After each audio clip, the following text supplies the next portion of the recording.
Hi every one. എൻ്റെ actually last ടോപ്പിക്കിൽ brain ഫാക്ടറിയെ പറ്റി പറഞ്ഞിരുന്നു. നമ്മുടെ തോട്ട്സിനെ, നമ്മുടെ ബ്രെയിൻ, നമ്മുടെ മനസ്സ്, നമ്മുടെ ബ്രെയിൻ ഉണ്ടാക്കുന്ന മില്യൺസ് ഓഫ് തോട്ട്സിനെ പറ്റി ഞാൻ പറഞ്ഞിരുന്നു. അന്ന് ഫോർമാനെ പറ്റിയിട്ട് പറഞ്ഞിരുന്നു. നിങ്ങൾ അത് കേട്ട് കാണുമെന്ന് വിചാരിക്കുന്നു. പക്ഷെ ഇന്ന് ഞാൻ അതേ ടോപ്പിക്കിൽ തന്നെ വേറൊരു സൈഡിലേക്ക് പോവാണ്. കാരണം ഞാൻ പറഞ്ഞു, ഞാനും ഒരു മാനുഫാക്ചറിങ് ഫെസിലിറ്റി നടത്തിയ ഒരാളാണ്. പക്ഷെ എപ്പോഴും മാനുഫാക്ചറിങ് ഫെസിലിറ്റി നടത്തുമ്പോൾ റോ മെറ്റീരിയൽ ആവശ്യമാണ്.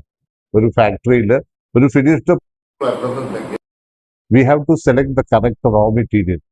റോ മെറ്റീരിയലിന് ഭയങ്കര പ്രാധാന്യമാണ്.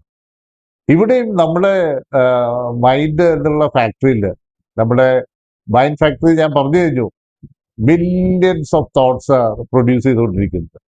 തോട്ട്സ് എന്ന് പറഞ്ഞാൽ ചിന്തകൾ. ഈ ചിന്തകൾ പ്രൊഡ്യൂസ് ചെയ്യുന്ന ഫാക്ടറിയിലേക്ക് റോ മെറ്റീരിയലിൽ നമ്മൾ ശരിക്കും പറഞ്ഞാൽ 5 ട്രാക്കിൽ കൂടെയാണ് നമ്മൾ റോ മെറ്റീരിയൽ നമ്മുടെ മൈൻഡിലേക്ക് കയറുന്നത്. ഒന്ന് വിഷൻ, നമ്മൾ എന്താണ് കാണുന്നത്, എന്താണ് കേൾക്കുന്നത്, എന്താണ് മണക്കുന്നത്, എന്താണ് ഫീൽ ചെയ്യുന്നത്, എന്താണ് ടേസ്റ്റ് ചെയ്യുന്നത്. ഈ എല്ലാ ഫാക്ടേഴ്സിലൂടെയാണ് നമ്മുടെ ബ്രെയിനിലേക്ക് റോ മെറ്റീരിയൽ പോകുന്നത്. സോ ഏറ്റവും ഇമ്പോർട്ടൻ്റ് നമ്മൾ എന്താണ് കാണുന്നത്, എന്താണ് കേൾക്കുന്നത് എന്നുള്ളത് വളരെ ഇമ്പോർട്ടൻ്റ് ആണ്. അതെന്താണ്?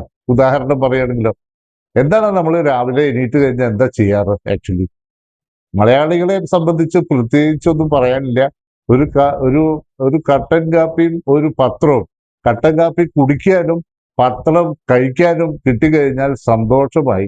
അത് നമ്മൾ വളരെ വിശദീകരിച്ച് വായിച്ച് നമുക്ക് എന്നാലേ ഒരു സമാധാനമുള്ളൂ.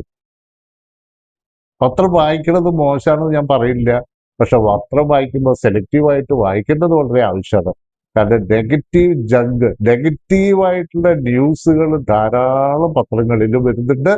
നമ്മൾ കാണുന്ന വിഷൻ, നമ്മൾ ടെലിവിഷൻ, ഇന്റർനെറ്റിലൂടെയും നമുക്ക് നല്ലതും വരുന്നുണ്ട്, മോശമായ കാര്യങ്ങളും വരുന്നുണ്ട്.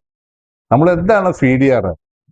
അവിടുന്നുള്ള റോ മെറ്റീരിയൽ എന്താണ്? എന്ത് ഫീഡാണ് നമ്മൾ കൊടുക്കാറ് റോ മെറ്റീരിയലിൽ? അതാണ് എപ്പോഴും ശ്രദ്ധിക്കേണ്ട ഒരു കാര്യം. പത്രം വായിക്കുമ്പോൾ പല ന്യൂസുകളും കേൾക്കില്ലേ? ഞാൻ തമാശയ്ക്ക് പറയാറുണ്ട്, എന്താണ്, രാവിലെ ഒരു വ്യക്തി പത്രം വായിച്ചുകൊണ്ടിരിക്കുക, അപ്പോഴാണ് പെട്ടെന്ന് ഒരു ന്യൂസ് അദ്ദേഹത്തിന്റെ കണ്ണിൽ പിടിച്ചത്. ഭാര്യ ഭർത്താവിനെ വെട്ടിക്കൊന്നു. നല്ല ന്യൂസാണോ? ആ സമയത്താണ് അദ്ദേഹത്തിന്റെ ഭാര്യ ഒരു ട്രെയിനിൽ കാപ്പി ഏറ്റുവരുന്ന, ചേട്ടാ കാപ്പി എന്ന് പറഞ്ഞത്. അത് കേട്ട വഴിക്ക് അദ്ദേഹം ഞെട്ടിയിട്ട് ഭാര്യ നോക്കുമ്പോ കയ്യിലുള്ള കാപ്പിക്ക് പകരം കയ്യിലുള്ള കടേരയാണ് അദ്ദേഹത്തിന് പെട്ടെന്ന് ഫീൽ ചെയ്തത്. എന്തായിരിക്കും ഔട്ട്കം? അപ്പൊ തന്നെ മറക്കും, പ്രശ്നമുണ്ടാവില്ല, കാപ്പിയൊക്കെ എടുത്ത് കുടിക്കും. പക്ഷെ നമുക്ക് അങ്ങനത്തെ ന്യൂസുകളാണോ നമുക്ക് റോ മെറ്റീരിയൽ ഏറ്റവും ഉള്ളിൽ കൊടുക്കേണ്ടത്? സെലക്റ്റീവ് ആയിട്ടുള്ള ന്യൂസുകൾ വായിക്കാൻ നമ്മൾ പഠിച്ചേ പറ്റൂ, ഇല്ലെങ്കിൽ ഒരു കാര്യമില്ല. രാവിലെ പത്രം വായിക്കണ്ട എന്ന് ഞാൻ പറയുന്നത് ശരിയല്ല. കാരണം പത്രത്തിൽ പല കാര്യങ്ങളും നമുക്ക് അറിയാനുണ്ട്. അപ്പൊ നമുക്ക് 2 ചെവി 2 സൈഡിൽ തന്നിട്ടുണ്ട്. ഇത് കൂടെ കേട്ട് ഇത് കൂടെ വിടാനുള്ള വഴികൾ നമ്മൾ സെലക്ട് ചെയ്യണം. ഇങ്ങനത്തെ നെഗറ്റീവ് ന്യൂസുകൾ നമ്മൾ വളരെ ശ്രദ്ധിച്ച് വായിച്ച് അത് ബ്രെയിനിലേക്ക് കയറ്റി കഴിഞ്ഞാൽ അന്നത്തെ റോ മെറ്റീരിയൽ ഭയങ്കര മോശമായി വരും. സോ സെലക്റ്റീവ് ആയിട്ടുള്ള റീഡിങ് വളരെ ആവശ്യമാണ്. ഞാൻ പറയുകയാണെങ്കിൽ പത്രം അവോയ്ഡ് ചെയ്യുകയാണെങ്കിൽ നല്ലതാണെന്ന് ഞാൻ പറയും. കാരണം മെയിൻ ന്യൂസുകളൊക്കെ അറിയാനുള്ള വഴികൾ വേറെ ഉണ്ട്. രാവിലെ എണീറ്റ് കഴിഞ്ഞാൽ ഞാൻ പഴയ ട്രെയിനിങ്ങിൽ അറ്റൻഡ് ചെയ്യുന്നത് പോസിറ്റീവായിട്ടുള്ള പുസ്തകങ്ങൾ മാർക്കറ്റിൽ കുറെ കിട്ടാനുണ്ട്. ഞാനിപ്പോ എൻ്റെ മുന്നിൽ ഞാനൊരു ബുക്ക് കാണിച്ചു തരാം, മാജിക് ഓഫ് തിങ്കിങ് ബിഗ്. ഭയങ്കര ഒരു പുസ്തകമാണ്. അതിലൊരു പുസ്തകം മുഴുവൻ ഇരുന്ന് രാവിലെ ഇരുന്ന് വായിക്കണമെന്നൊന്നുമില്ല. 2 പേജ് വായിച്ചാൽ 2, 3, 4 പേജും നമുക്ക് പറ്റുന്ന രീതിയിൽ എല്ലാ ദിവസവും പോസിറ്റീവായിട്ടുള്ള ഫീഡ്ബാക്ക്, ഈ പോസിറ്റീവ് ബുക്സ് നമ്മുടെ ബ്രെയിനിലേക്ക് കൊടുത്തു കഴിഞ്ഞാൽ എങ്ങനെ കമ്പ്യൂട്ടർ പ്രവർത്തിക്കുന്നത്? GIGO, garbage in garbage out, or good things in good things out. So what are you giving to your brain? Are you giving good things or are you giving garbage? Positive ബുക്സുകൾ വായിക്കാൻ തുടങ്ങാൻ ശീലം ഉണ്ടാവില്ല. എനിക്ക് ശീലം ഉണ്ടായിരുന്നില്ല. പുസ്തകം വായിക്കുന്ന ശീലമേ ഉണ്ടായിരുന്നില്ല. But I want to change myself. I took a decision to change myself. 2 page 3 page രാവിലെ വായിക്കാൻ വലിയ ബുദ്ധിമുട്ടൊന്നും ഇല്ല എന്നാണ് എനിക്ക് മനസ്സിലായത്. So I started doing it every day. ഗുണം, നല്ല തോട്ട്സ് വരാൻ തുടങ്ങി, നല്ല ചിന്തകൾ, മുന്നോട്ട് പോകാനുള്ള യാത്ര വളരെ എളുപ്പമായി തുടങ്ങി. അതാണ് എന്നെ സംബന്ധിച്ച് I was totally excited. Thanks to the leadership classes which I attended about 15, 16, 17 years back. കാരണം എൻ്റെ മനസ്സ് തുറന്നു, എൻ്റെ മനസ്സിൽ നല്ല കാര്യങ്ങൾ വരാൻ തുടങ്ങി, എൻ്റെ മനസ്സിൽ നല്ല ചിന്തകൾ വരാൻ തുടങ്ങി. നല്ല ചിന്തകൾ വരുമ്പോൾ നല്ല പ്രോഡക്ട്സ് അല്ലേ പുറത്തു വരിക, അതല്ലേ ആവശ്യം. അപ്പൊ നമ്മുടെ ഫാക്ടറി വർക്ക് ചെയ്യുന്നത് മനസ്സിലായല്ലോ അല്ലേ.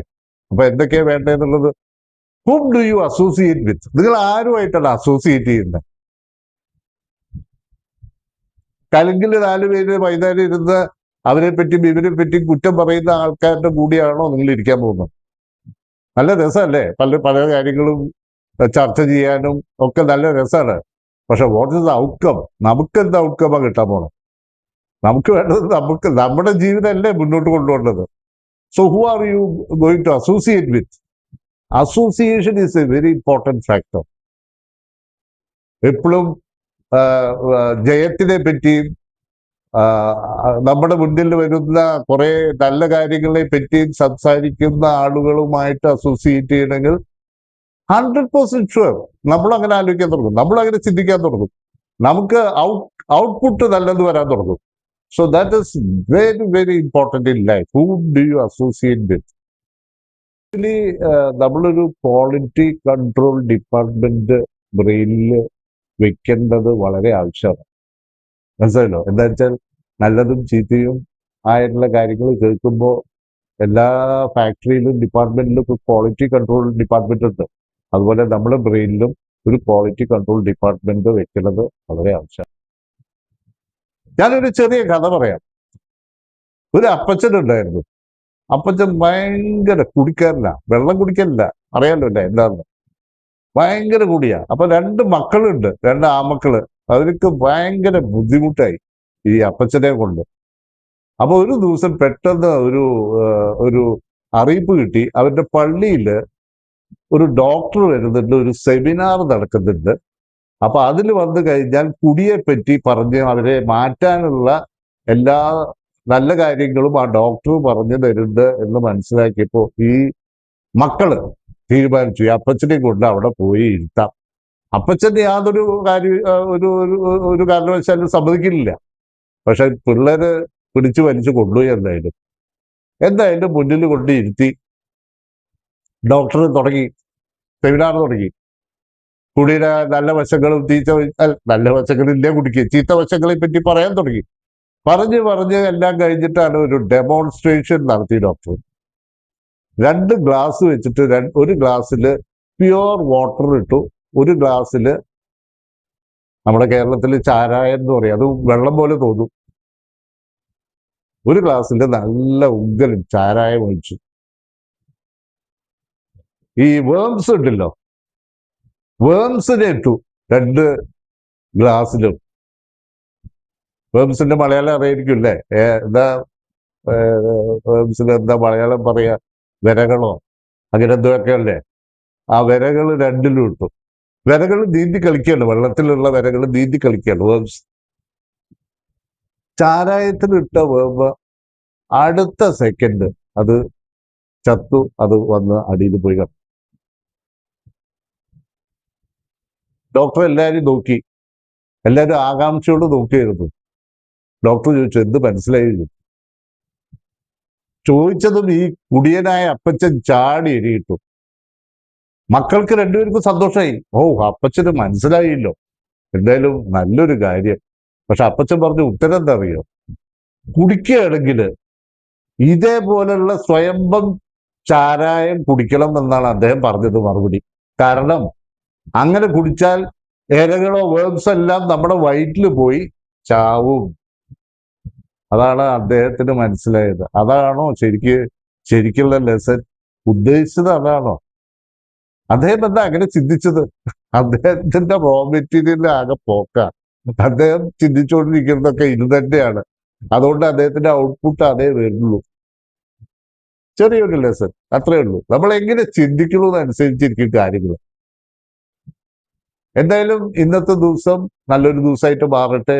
എനിക്ക് വളരെയധികം സന്തോഷമുണ്ടെന്ന് വന്നതിന്. So bye, see you next time, take care.